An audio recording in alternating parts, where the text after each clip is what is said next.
Hey guys, and welcome back to Morgs Menu. So I just wanted to briefly jump on here before we get into today's video because we have officially hit 100 subscribers on this channel. It's really exciting. I didn't really expect the channel to grow this much. So with that being said, I also wanted to go ahead and launch an Instagram page to go along with this channel so that I can share some more interactive content with you. I'll post it on here, the Instagram handle, but it's just at Morgs_menu.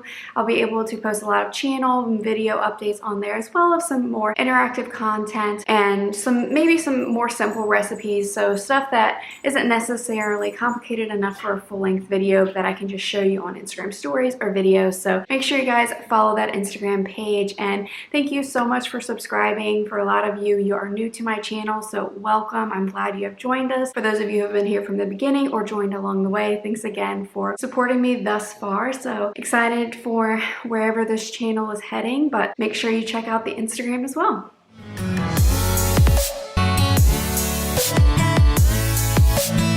Menu. So today we're going to be trying out a bunch of different air fryer hacks. Ever since I got an air fryer, and I go to Pinterest whenever I'm looking for a new recipe for something or want to just look for a recipe in general, I always see these different lists of different air fryer hacks of things that you cook in your air fryer that you wouldn't typically like fry, or that you wouldn't typically think that you would cook in an air fryer.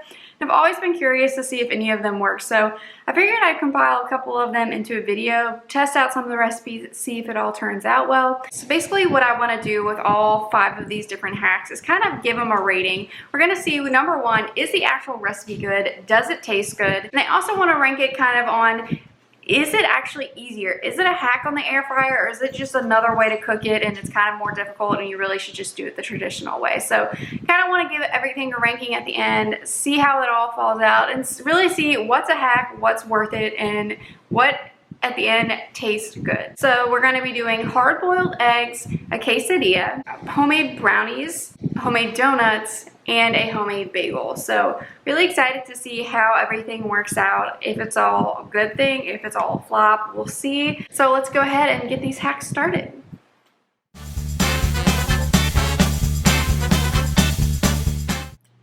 Alrighty, so the first hack and recipe that we're going to try is actually for the quesadilla. So basically, I kind of want to see what this recipe is actually making the quesadilla in the air fryer. Does it make it crispier? And is it actually easier? Because I find sometimes it's a little bit tough to get the actual crispiness that you would get at like a restaurant quesadilla when you cook it at home. So I want to see if this kind of makes it a little bit better. So the recipe ingredients are pretty straightforward. For the size of my air fryer, we're going to use this kind of soft fajita flour tortilla size taco shell. For the inside of the quesadilla, we're going to need some cheese. So we just have the shredded Mexican cheese that I'll be using, as well as some chicken and sauteed onions and peppers. Now for this actual recipe, they suggested just getting kind of like pre-made fajita chicken from your grocery store, and then there's, I guess, a frozen fajita vegetable blend that you can get at the grocery store, but I just use what we have at home. So we just had some kind of like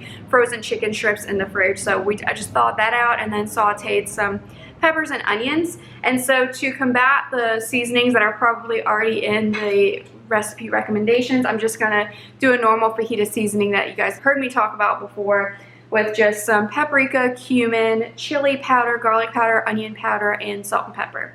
So I'm basically just gonna lay it out just like a normal quesadilla. So we're gonna start by preheating our air fryer at 370 degrees. Let that preheat for 2 or 3 minutes, however long your air fryer typically takes to preheat.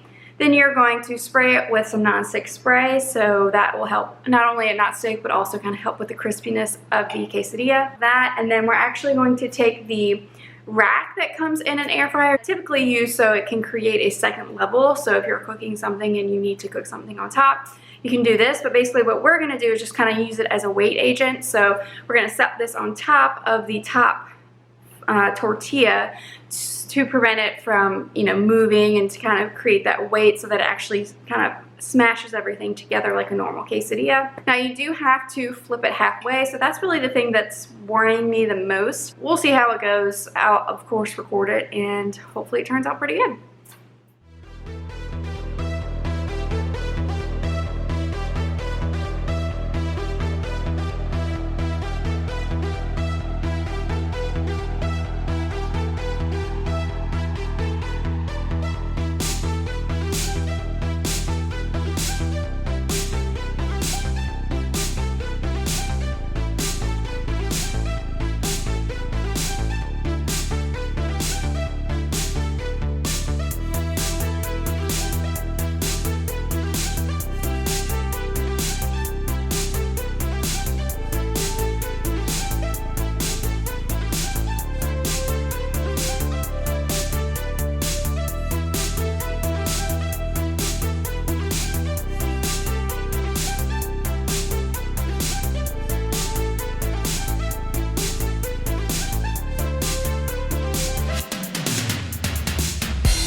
Alright, so here's the final product. It got really crispy, so I've just kind of cut it here and paired it with a little bit of salsa and sour cream.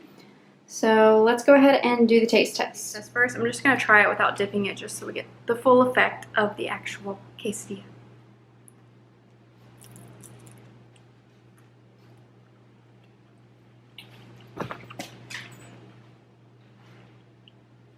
Petey just moved my tripod, so thank you, Petey.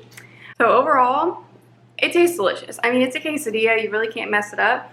I would say as far as a ranking for the recipe, it was fairly straightforward. I even altered it from it. You really can't mess this up. So I'd give this 5 out of 5. I like quesadillas, so you can't go wrong. And you could add literally whatever you wanted to in this. You could make it simple and just do cheese if you wanted. So I think the overall recipe, really like it. It worked really well. And honestly, I think as far as like ease, I'd give this a 5 out of 5 as well. Quesadillas in general are fairly straightforward until you have to flip them. Obviously you saw I struggled just a little bit trying to flip it, but I mean flipping a quesadilla in a pan is hard too. So I would say this was probably a little bit easier, and it's definitely a lot crispier, a lot more of that like crispy restaurant style quesadilla that I was looking for. So I would say I would prefer to cook a quesadilla in the air fryer. I think it deserves a 10 out of 10. So definitely like this hack, and we'll see how the rest of them go.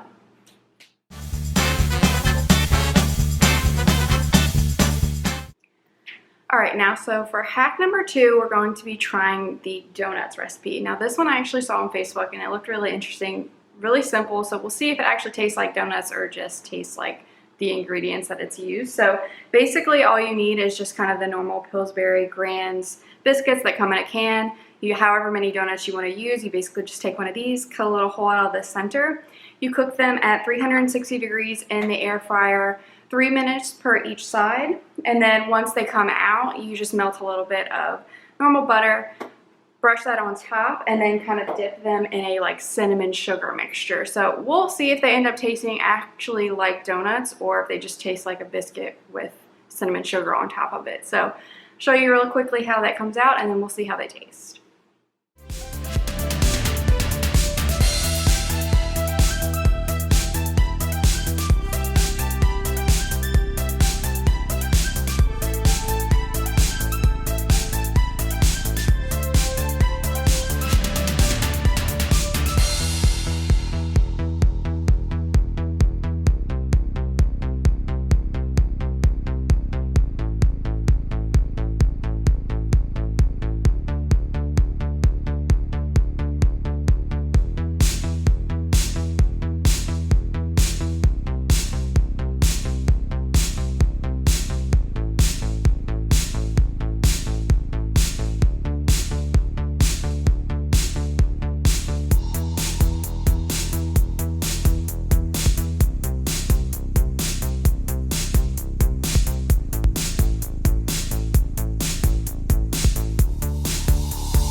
So we have our final product here. They look really good, but they do look kind of just like a biscuit, so we'll see.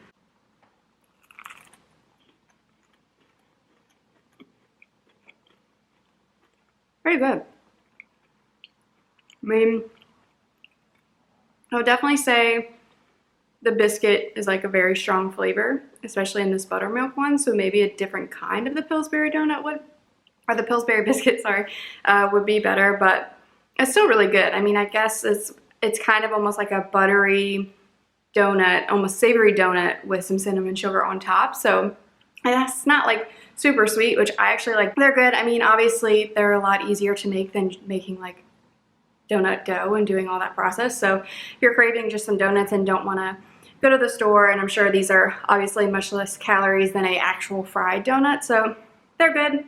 I would recommend the recipe. I'd say like maybe like a 4 out of 10 on overall taste, because it's not like that super sweet donut. You might have to, maybe if you drizzled like chocolate or like made it a little more complicated on top, it would be more sweet, but overall it was good. And I mean, the recipe was super easy to make. It came out perfect. So I'd say the recipe 5 out of 5, the overall taste 4 out of 4. So still pretty good. Good hack if you are someone who really likes donuts. So time to eat them.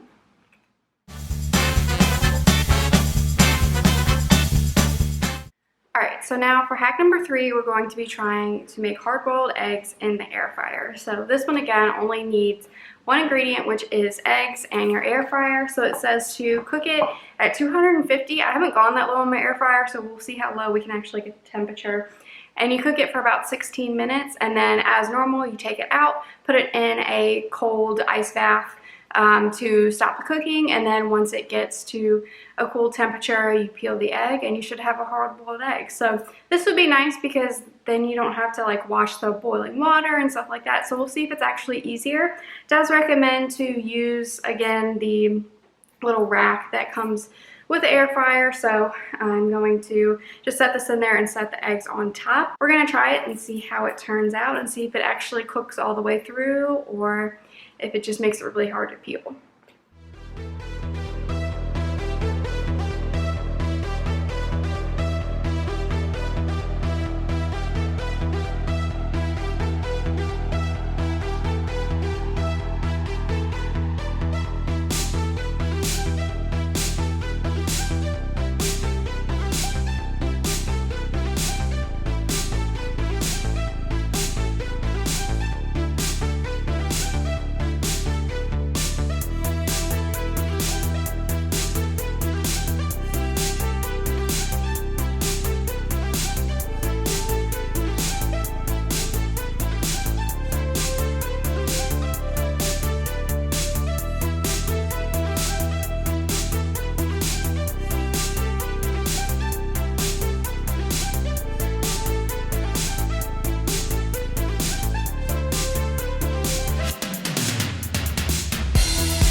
Alright, well, if you couldn't tell from the clip I just showed you, that was basically a fail. It did cook the eggs, like they are cooked all the way through, the yolks are cooked. However, they were literally impossible to peel. I even had Mitch come in, I don't know if you noticed, at one point it was not my hands, he tried to do it, same thing. We basically ended up, it was like, it created another layer of the egg. I don't even know, it was like it attached a layer of the white part of the egg onto the shell. So you almost like had to peel it into like this little thin white part that goes around the yolk. So we had the whole yolk and like half of the white part. I don't really understand. 0 out of 10. Do not recommend.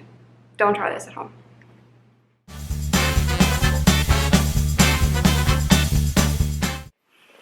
Alright, so hack number 4 hopefully will go better than hack number 3 did, but this one is going to be for just some simple ingredient homemade bagels.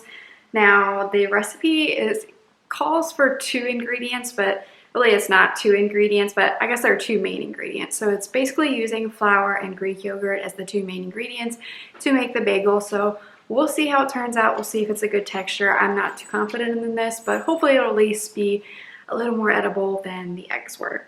So basically, again, I'm going to do half the recipes to just create 2 bagels. So we're going to do half a cup of all-purpose flour. Now, if it was self-rising flour, I would just use that, but it does recommend, if you don't have self-rising flour, to use a teaspoon of baking powder and a little bit of salt. So I'll be adding that in as well. And then we're going to be doing half a cup of plain Greek yogurt. And then it also recommends an option to add an egg wash on top, which I think will help. So I'm just going to whisk up an egg and brush an egg wash on top to bake it, and then you can top it with whatever seasonings you want. So I am going to go in with this everything but the bagel seasoning. So really all you have to do is combine the ingredients, separate it out, roll it into kind of like a roll, almost like you would be making a breadstick, turn it into then a bagel, and then you're just gonna cook it in your air fryer at 330 degrees for 10 minutes. So as usual, I'll go ahead and preheat it while I'm preparing everything, and we'll see how this turns out.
Alrighty, so we've got our bagel final products here. Just gonna try them as a whole. Just kind of take out of the bites just to get the full effect of the texture, but of course I'll like cut them in half to eat them. I would say just as an initial review, the looks of them, the top looks really good. I mean, it looks kind of like a normal bagel. The egg wash definitely did what it was supposed to do, but the bottom looks kind of just like weird. I mean, I guess it doesn't really matter what it looks like, but just from an initial review, I'm not sure how the bottom's gonna taste. The dough itself was really wet to work with, so I had to put a lot of flour down on the surface when I was rolling it just to, so it wasn't so sticky. So a little nervous about the texture of this, but we'll see.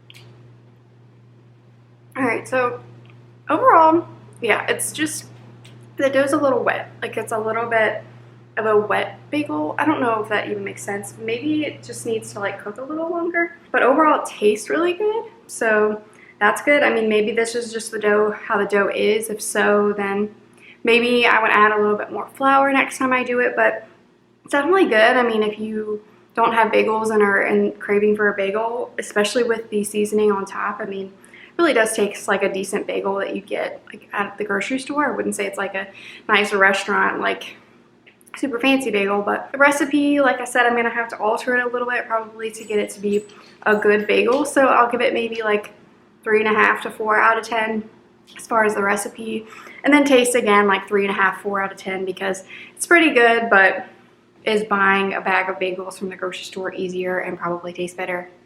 Yes.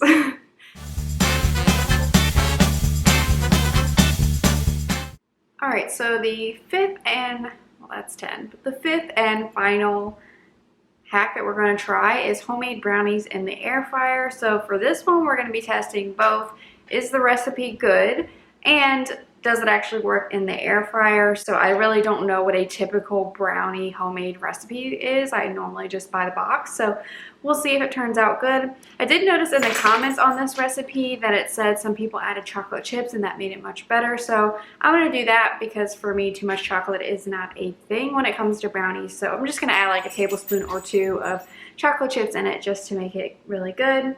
So the ingredients are fairly simple. It was all stuff that I already had. So for the recipe, it takes basically a 6-inch cake pan or whatever you have. I just had this Pyrex bowl and I looked it up. It's safe for the air fryer. So just make sure whatever you use is safe for the air fryer. And then it's going to make about 2 servings of brownies, which is perfect. So I'm gonna go ahead and just follow the recipe as is, just by adding chocolate chips. So we're gonna need 1/2 cup of granulated sugar, 1/3 cup of cocoa, 1/4 cup of all-purpose flour, 1/4 teaspoon of baking powder, a pinch of salt, 1/4 cup of melted butter, lastly 1 egg. And the only other thing you're gonna need is some sort of spray or something to spray your cooking container basically. So you're just gonna wanna spray this or use butter or whatever it is that you use to normally grease your container for the brownies. You cook the actual brownies for 16 to 18 minutes at 350 degrees in the air fryer. So as I'm mixing everything together, I'll go ahead and preheat it and throw it in. And then it does say to let it cool for at least 10 minutes before you actually try and eat it or pull it out of the container. So I'll probably do 10 to 15 minutes letting it cool, probably sitting on a cooling rack just to make sure everything fully cools off. And then we'll give it a try and see if it's any good.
for the taste test, and as you saw when I flipped it over, the bottom is a little bit fudgy still, so it could be good, but didn't look fully done on the bottom. But the top is definitely like hardened like the top of a brownie would, so I'd be scared if I cooked it too much longer that it would burn. So we'll just see how it is.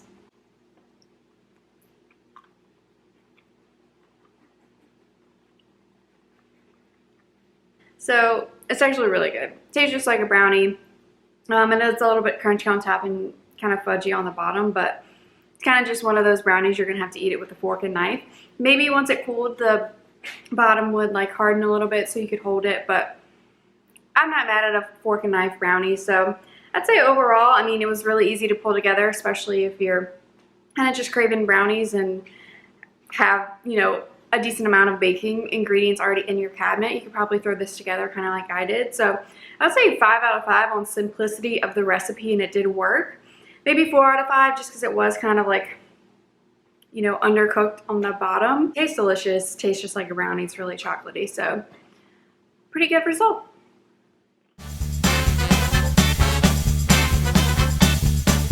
With hack number 5 done, that is going to bring us towards the end of the video. So as I mentioned throughout, I gave everything kind of a rating, 1 to 5 on both the taste of the recipe as well as the ease of the recipe.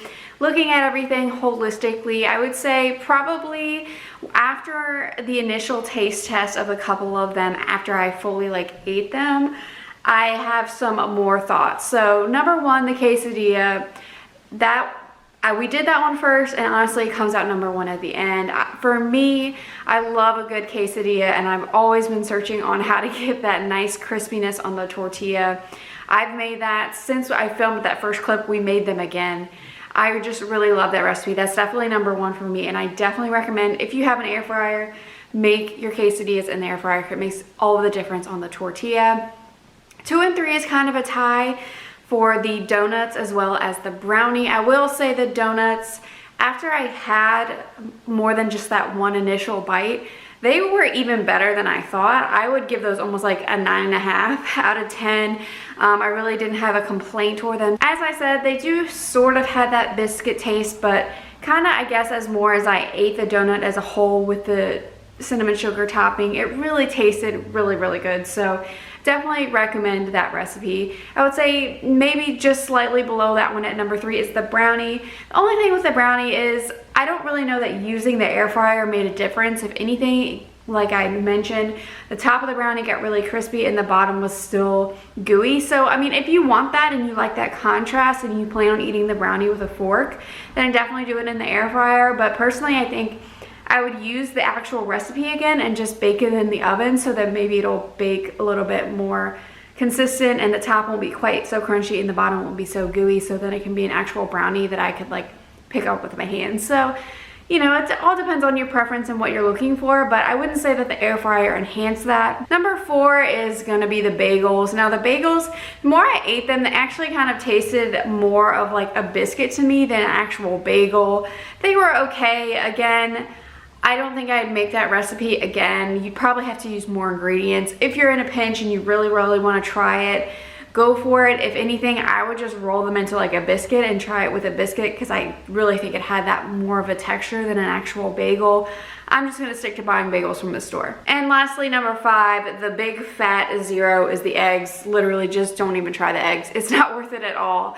It did not work. If you guys have done the eggs before and found something that works, let me know in the comments down below because I'm very interested. I feel like I see that hack a lot, but it did not work for me whatsoever. So I hope you guys enjoyed this type of video. It was very fun for me to kind of space it out over a couple of days and just try and see if the things worked out. Again, thank you guys so much for 100 subscribers. That's so exciting. I am really excited to just see kind of more recipes and different things that I can bring to this channel in the future. As always, if you're new here and haven't yet subscribed, make sure you go and subscribe so you don't miss out on any of the videos that I post on Wednesdays and Sundays. Thanks again for watching Morgs Menu. Don't forget to follow the Morgs Menu Instagram, and I hope you guys have a great day. Bye, guys.